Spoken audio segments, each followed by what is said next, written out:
नमस्कार दोस्तों, आपका हमारे ऑफिशियल YouTube चैनल कृष्ण ज्योति में स्वागत है। दोस्तों, जैसा कि आपने जो थंबनेल में है वहां पर देख लिया कि हम आज किस विषय पर विचार करने वाले हैं। दोस्तों, प्रत्येक व्यक्ति चाहता है कि मुझे लाभ हो। वह लाभ, धन की प्राप्ति कैसे होगी, क्यों होगी और कहां से होगी, आज हम इस चीज का विचार करेंगे। क्योंकि लाभ हर एक को नहीं मिलता। जो लाभ का स्थान है हमारे ज्योतिष के अनुसार जो 11वां स्थान है वह लाभ का कहा गया है। यदि आपका एकादश शेष बलवान है, उच्च का है, तो आपके पास अच्छा धन रहता है। और यदि एकादश शेष नीच का है, शत्रु राशि का है, शत्रु के साथ बैठा है या क्रूर ग्रहों से दृष्ट है, तो जो आपका लाभ है वह आपको उतना नहीं मिलता जितना आप चाहते हैं। यह लाभ कैसे मिलेगा? क्योंकि 3 प्रकार का हमारे शास्त्रों में उल्लेख किया गया है कि अधिक धन रहना, कम धन होना और सामान्य। यदि इसके ऊपर समभाव से ग्रह बैठे हैं अथवा सम भावों की दृष्टि है, समग्रहों की दृष्टि है, तो जो पैसा है, जितनी हम मेहनत करते हैं हमें उतना ही पैसा प्राप्त होता है। लेकिन यदि यहाँ पर उच्च के ग्रह बैठे हैं तो मेहनत कम करने पर भी हमें अधिक धन की प्राप्ति होती है। यदि नीच के बैठे हैं तो भले ही हम कितना मर्जी मेहनत कर लें, लेकिन हमें जो धन है वह अपना जीवन यापन करने के लिए प्राप्त नहीं होता।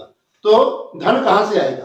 जब पहले तो ये देखिए कि जो 11वें घर का एकादश भाव का स्वामी है वह कौन है और उसका जो स्थान है वह कहां पर है। यदि वह केंद्र अथवा त्रिकोण में हो तो आपके लिए वह अच्छा धन देगा।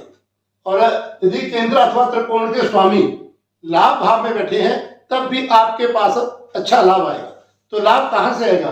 जब चौथे घर का स्वामी, चौथा घर हमारा संपत्ति का कहा गया है, यदि यहाँ का जो स्वामी है, चौथे भाव का जो स्वामी है वह बलवान होगा और अपने घर का, अपनी उच्च राशि का या उच्च से दृष्ट या शुभ ग्रहों से दृष्ट होगा, तो आपके पास जो माता के संबंधित, माता के यानी कि आपके नानको पक्ष से, मातृ पक्ष से आपको धन की प्राप्ति होगी। यदि वहां पर चर राशि है तो आपको जो नकदी में पैसा है वह मिलेगा। यदि स्थिर राशि है तो आपको अपनी माता से मकान, भूमि आदि की प्राप्ति होगी। और यदि द्विस्वभाव राशि है तो वहां पर आपको अपनी माता की, मातृपक्ष से वाहन की, धन की, यानी कि स्थिर और जो चर दोनों प्रकार का जो धन है वह आपको प्राप्त होगा। जब चौथे घर का स्वामी उच्च का होकर के, मित्रगृही होकर के, स्वगृही होकर के 11वें भाव में बैठा है, तो आपके पास जो धन आएगा वह बिना मेहनत के आपके माता के भाग्य का जो फल है वह आपको प्राप्त होगा। अर्थात माता के नाम जो संपत्ति है, भले ही वो चर है यानी कि बैंक बैलेंस है, भले ही वो स्थिर है, मकान या जमीन जायदाद है, वह आपको अनायास बिना मेहनत के ही प्राप्त हो जाएगी। और दूसरा आता है 7वां भाव। 7वां भाव आपके जीवन साथी का है। यदि 7वां भाव बलवान है तो आपके धन के लाभ में आपके जीवन साथी का बड़ा योगदान होगा।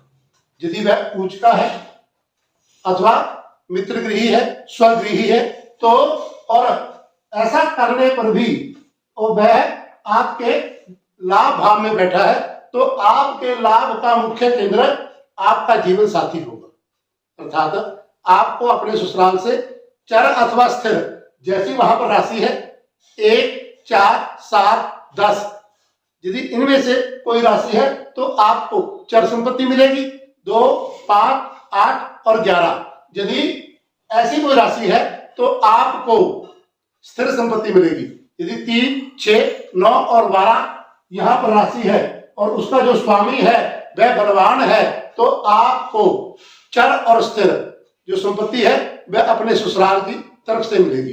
अर्थात आपका भाग्य जो उदय होगा वह शादी के बाद होगा और जो धन प्राप्ति होगी वह भी शादी के बाद होगी। जो ससुराल पक्ष है वहां से ही आपको बिना मेहनत के फल की प्राप्ति होगी। और तीसरा आता है पैतृक संपत्ति, जो 10वें भाव का स्वामी है। 10वें भाव का स्वामी यदि उच्च का है, स्वगृही है, अपने मित्र का है, या मित्रों से या शुभ ग्रहों से दृष्ट है, और उसके बाद वह आपके लाभ भाव में बैठा है। अर्थात जब दशमेश लाभ भाव में स्थित होता है तो आपको पैतृक संपत्ति मिलती है। पिता के द्वारा जो कमाया हुआ धन है वह आपको प्राप्त होता है। यदि दशमेश उच्च का है तब आपको संपत्ति अधिक मात्रा में मिलेगी, मित्र वर्ग का है तो उससे कम मिलेगी। और यदि जो एकादश भाव में बैठा जो ग्रह है, या एकादशेश कहीं पर भी केंद्र अथवा त्रिकोण में बैठा हो, 1, 4, 7, 10, 5 और 9 में बैठा हो, तो आपको पैतृक संपत्ति अधिक मात्रा में प्राप्त होती है, और वह भी बिना मेहनत की। और यदि ये तो था आपको धन आएगा कहां से। अब यदि लग्नेश पहले घर का स्वामी बलवान होकर के एकादश भाव में बैठा हो और वह भी अच्छी स्थिति में हो, पूर्ण बली हो, तो आपको अपनी मेहनत से पैसा कमाना पड़ेगा। अर्थात जितनी आप मेहनत करेंगे उतना ही आपको लाभ प्राप्त होगा। या जो एकादश भाव का स्वामी है वह आपके धन भाव में बैठा है, तब भी आप अपनी मेहनत से, जितनी आप मेहनत करेंगे उसी से आप अच्छा धन प्राप्त करेंगे। क्योंकि यदि द्वितीय एकादश भाव में बैठा हो, या एकादशेश दूसरे भाव में बैठा हो, या लग्नेश आपके एकादश भाव में है, या एकादशेश आपके लग्न में है, तो आप अपनी मेहनत के द्वारा जो धन है वह कमाएंगे।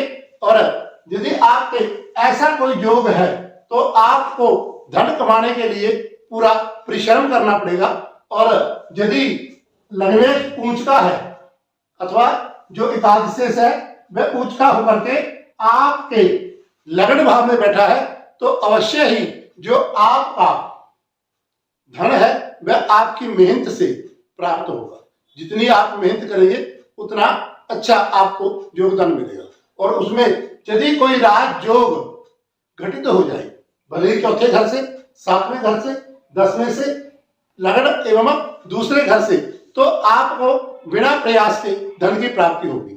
यदि इसमें निकृष्ट योग आ जाए, नीच के ग्रह अधिक हो, शत्रु राशि के अधिक हो, अथवा शत्रु राशि से जो 11वां भाव है वह दृष्ट अथवा युक्त हो, तो आप जितना भी मेहनत करते हैं आपको उसके हिसाब से जो धन आमदनी है वह प्राप्त नहीं होती। अर्थात आपका यदि 10वें घर एकादश भाव में निकृष्ट ग्रह बैठे हैं, निकृष्ट ग्रहों से जो यह भाव है वह देखा जा रहा है, तो आपके मेहनत करने पर भी आपको उतनी सफलता नहीं मिलती। इसके लिए जो उपाय है वह आप अपने जो एकादश भाव है उसको बलवान करें, तो आपको प्रत्येक कार्य में लाभ की प्राप्ति होगी। अधिक जानकारी के लिए आप हमारे केंद्र से संपर्क कर सकते हैं। नमस्कार, धन्यवाद।